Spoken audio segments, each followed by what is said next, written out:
sholat menoleh itu dilarang. Karena apa? Itu adalah yang mencuri, nyopet adalah setan.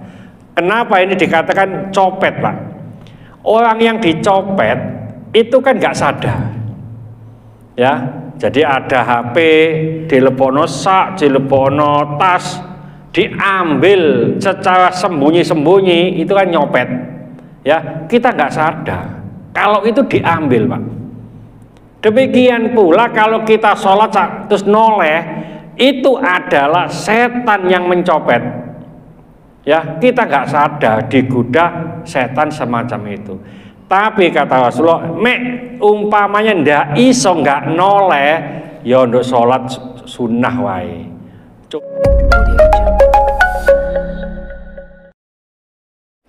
Assalamualaikum warahmatullahi wabarakatuh. Bismillahirrahmanirrahim. Alhamdulillahirabbil alamin. Wassalatu wassalamu ala asyrafil mursalin sayyidina wa habibina wa syafi'ina Muhammadin wa ala alihi wa sahbihi ajma'in wa man tabi'ahu bi ihsanin ila yaumiddin, amma ba'd. Bapak-bapak, ibu-ibu jamaah mushola Nurul Ihsan, Perumahan Royal Mansion Sidoarjo, rahimakumullah.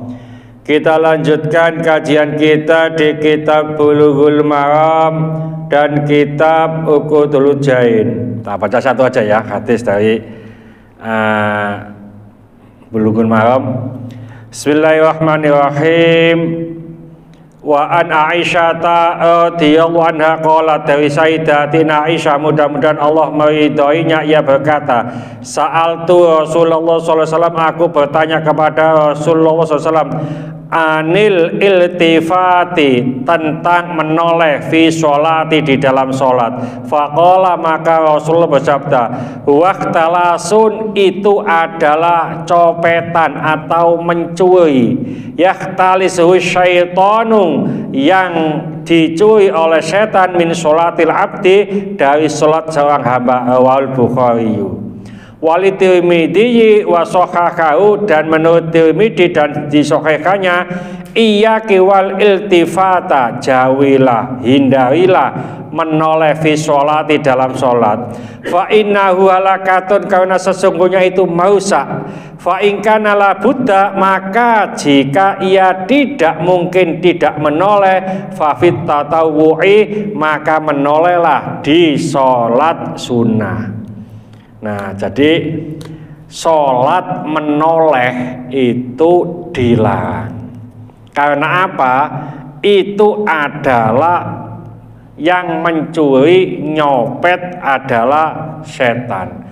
Kenapa ini dikatakan copet, Pak? Orang yang dicopet itu kan nggak sadar, ya. Jadi ada HP, dilepono sak, dilepono tas, diambil secara sembunyi-sembunyi, itu kan nyopet, ya. Kita nggak sadar kalau itu diambil, Pak.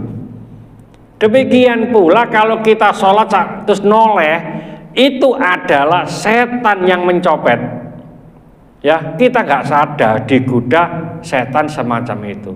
Tapi kata Rasulullah, umpamanya ndak iso nggak noleh, ya untuk sholat sunnah wae.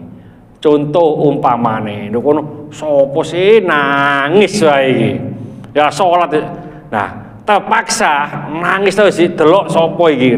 Nah, itu nek sholat sunnah. Nek sholat wajib nggak oleh. Fa inna halakatun, karena sesungguhnya itu adalah merusak.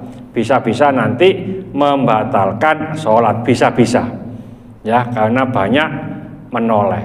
Jadi upayakan sholat itu hadir, hudur, ya, hatinya hudur, badannya. Tidak hanya hatinya saja. Nih badannya ndak bisa hudur, ndak bisa khusyuk, insya Allah hatinya juga sulit untuk khusyuk, ya. Makanya sholat itu meneng tok wae, Pak. sujud meneng tok wae. Wae longgo gak ngadeg-ngadeg keturunan tibae. Ya kekhusyukan nih, omane sholat subuh. Saya itu dulu sholat subuh sama teman itu gitu, ya. Dia sholat sunnah, ya, sholat sunnah qobliyah subuh. Itu sujud lawamah, apa itu? Sujud jos. Mawe ngono tak segel guling. Ketua tiba-tiba. Nah, biasa kan gini, pondok-pondok itu kan gitu, Pak. Ya, turunya itu cari alasan. Ini apa cara ini suatu gak ketok gitu loh. Ya, sama dengan dulu kalau di raudhah. Ini sekarang sih gak bisa ya. Raudhah itu kan tidak pernah diusir kalau dalam keadaan sholat. Dulu gitu. Dalam keadaan sholat tidak pernah diusir. Ojo ndonga, nih ndonga langsung diusir. Oleh karena itu pas sholat duha umpamanya 12 rakaat, ndongane sujud wae. Mari ngono Assalamualaikum, assalamualaikum. Berdiri mana sholat mana, nggak bisa diusir.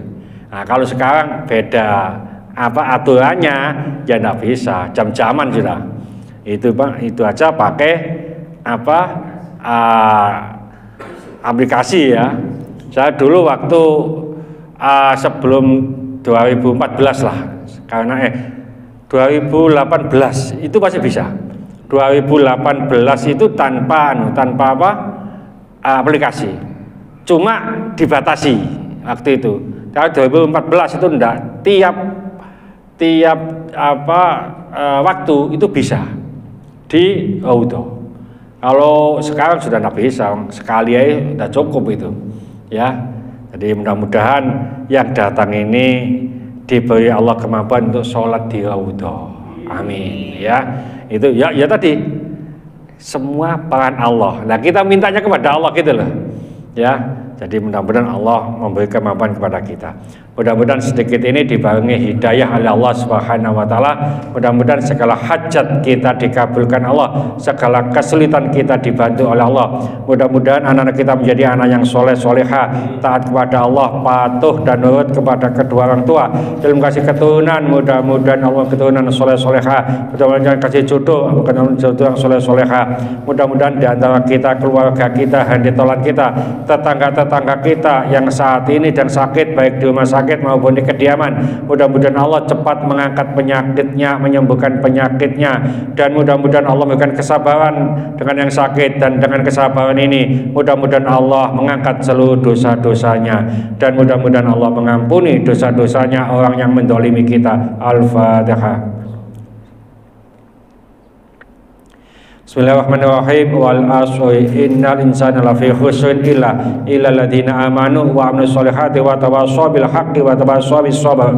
Subhanakallahumma bihamdika asyhadu an la ilaha illa anta astaghfiruka wa atubu ilaik. Assalamualaikum warahmatullahi wabarakatuh.